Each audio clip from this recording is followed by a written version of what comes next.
Muy buenas a todos, soy Rafael Damborenea, profesor del área académica de finanzas online en EUDE Business School, y en esta masterclass vamos a ver los conceptos básicos del módulo Instrumentos financieros y riesgos. Hemos comentado ya en otras asignaturas que las finanzas nos hablan de la gestión de unos recursos limitados en un entorno de riesgo, en un entorno de incertidumbre. Así que en este módulo vamos a ver cómo las empresas acuden a los mercados financieros para bien asignar parte de los recursos que tienen ociosos en los mercados y tratar de obtener una rentabilidad, o esas mismas empresas, bien saliendo a bolsa, mediante ampliaciones de capital o emitiendo deuda, poder captar recursos de los mercados. Hablaremos brevemente de lo que es el mercado monetario y su principal activo, que son las letras del Tesoro, y también de los mercados de capitales, como es el mercado de renta fija a largo plazo y el mercado de renta variable. Y por último, comentaremos brevemente algunos de los riesgos que podemos encontrar al invertir en diferentes instrumentos financieros, aunque todo esto lo profundizaremos o lo matizaremos en la SPV. El primer sitio al que pueden acudir las empresas o aquellos inversores más conservadores es el mercado monetario. Este va a ser un mercado muy líquido y los instrumentos que se van a negociar en él son de muy bajo riesgo, es decir, iría orientado a un perfil muy conservador.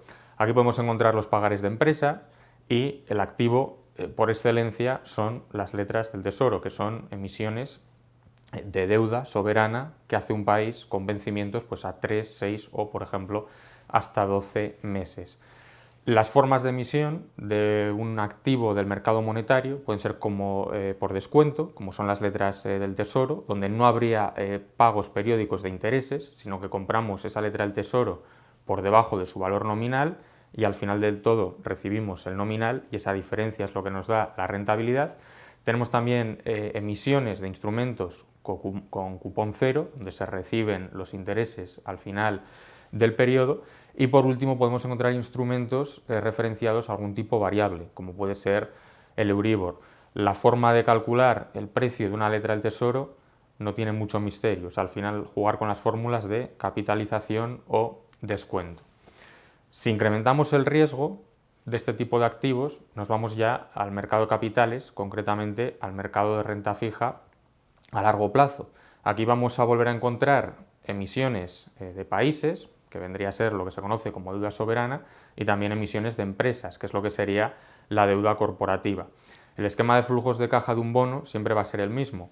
En el periodo inicial nosotros le dejamos el dinero o le prestamos el capital a esa empresa o a ese país. Conforme va pasando el tiempo nos van pagando de forma periódica un cupón que está fijado de antemano y es conocido por el inversor, y en el momento final recuperamos el nominal de la inversión más el pago del último cupón. En consecuencia, si queremos calcular el precio de un bono, volveremos a hacer esa operación matemática de descuentos de flujos de caja. Iremos actualizando cada uno de los cupones que nos pagan, trayéndolos a momento presente, y lo único que hay que tener en cuenta es que en el último cociente vamos a tener el pago del último cupón y la devolución del principal. La inversión en renta fija lo que nos aporta es descorrelación a una cartera. Ahí tenéis en la imagen, en la gráfica, ese momento que vimos en el 2020 cuando los mercados se desploman como consecuencia de la crisis del coronavirus.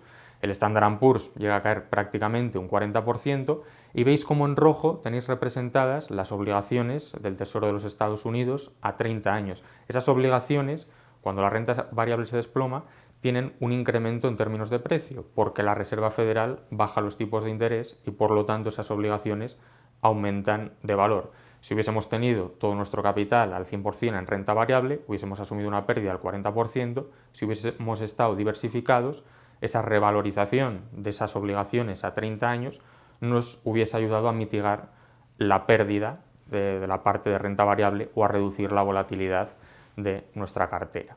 Eso por la parte del mercado de renta fija. Si nos vamos al mercado de renta variable, el activo por excelencia y que todos conoceréis son las acciones. Cuando compramos una acción, lo que estamos haciendo es convertirnos en dueños, en muy pequeños dueños de una compañía. Adquirimos una porción del capital de las empresas. Al convertirnos en dueños vamos a tener dos derechos, un derecho económico, que es el derecho a dividendo, y derechos políticos, como por ejemplo el derecho a la asistencia a la Junta General de Accionistas, el derecho a voto en esa Junta General de Accionistas o el derecho de suscripción preferente cuando la compañía decide realizar una ampliación de capital. Existen diferentes formas de calcular el precio de una acción, pero es algo más complejo que en la parte de renta fija. En un bono conocemos de antemano esos flujos de caja que nos va a generar. Sin embargo, con las acciones tenemos un problema. Una compañía vale hoy la caja que va a ser capaz de generar en el futuro, pero no sabemos la caja que va a generar, por lo tanto la tendremos que estimar. Hay diferentes métodos de valoración, como tenéis en la diapositiva. Yo algunos que descartaría son, por ejemplo, los estáticos. Los estáticos nos vendrían a decir que el valor de una empresa es su valor contable. Liquidamos los activos para hacer frente a la totalidad de las deudas y lo que queda, que es el patrimonio neto, es el valor de la empresa. Eso no tiene mucho sentido si la empresa va a seguir funcionando y va a seguir generando flujos de caja. Solo tendría sentido si se fuese a liquidar la compañía. En consecuencia, es mejor utilizar métodos dinámicos. El primero que se popularizó hace mucho tiempo fue el modelo de Gordon-Shapiro. Este método lo que hace es descontar dividendos a momento presente, es decir, una compañía vale los dividendos que va a generar en el futuro.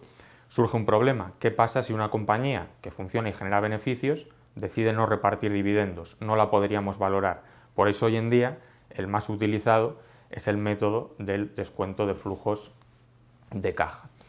Y por último, al invertir tanto en el mercado monetario como de renta fija como de renta variable, vamos a asumir una serie de riesgos. El primero que tenéis ahí es el riesgo de tipo de interés, que sería la afectación negativa al precio como consecuencia de la modificación de los tipos de interés. Os pongo un ejemplo. Nosotros tenemos un bono que paga cupones del 2%, el Banco Central de turno sube los tipos de interés y pasa a haber en el mercado bonos que pagan un cupón del 3%. Por lo tanto, para los nuevos inversores, nuestro bono que solo paga cupones del 2 deja de tener sentido, porque ya tienen en el mercado bonos que están pagando cupones del 3.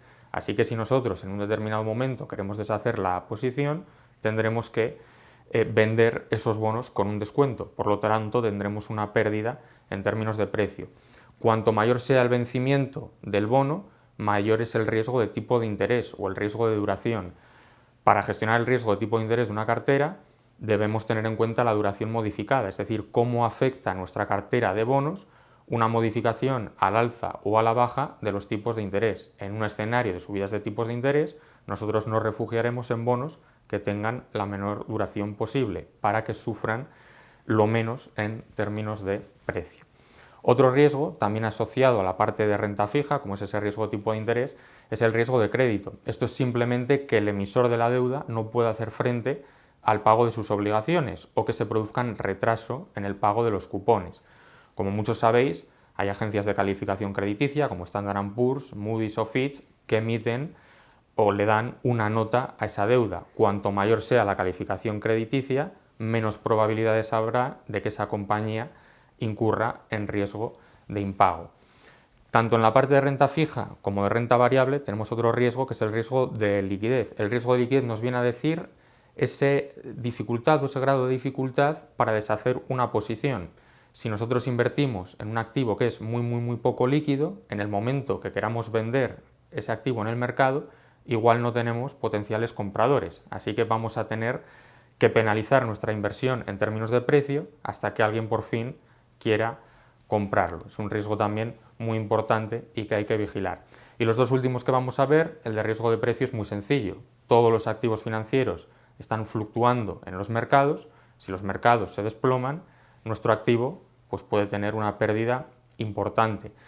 Aunque en los mercados siempre va a haber un riesgo sistemático que no podemos reducir del todo, cuanto más activos tengamos en la cartera, menor será el impacto en términos de riesgo de precio. Es decir, este riesgo se minimiza, porque no se puede eliminar completamente, mediante la diversificación de la cartera o incluso, si queremos tratar de neutralizarlo, podríamos acudir al mercado de derivados para hacer una cobertura. Y por último tendríamos el riesgo de tipo de cambio, que vendría a ser la pérdida de rentabilidad por la fluctuación de una divisa con respecto a otra. Si yo soy un inversor europeo y quiero comprar acciones nominadas en dólares, tendré que cambiar mis euros por dólares, comprar esas acciones, pero en función de que el dólar se aprecie o se deprecie con respecto al euro, yo en el momento de repatriar esos dólares a mi moneda base, que es el euro, puedo sufrir una pérdida o una ganancia por el efecto de tipo de cambio. De ahí que sea importante, sobre todo para las empresas, contratar seguros de cambio. Y hasta aquí esta masterclass con los conceptos básicos. Insisto, profundizaremos en ellos en la SPV. Muchas gracias a todos y un saludo.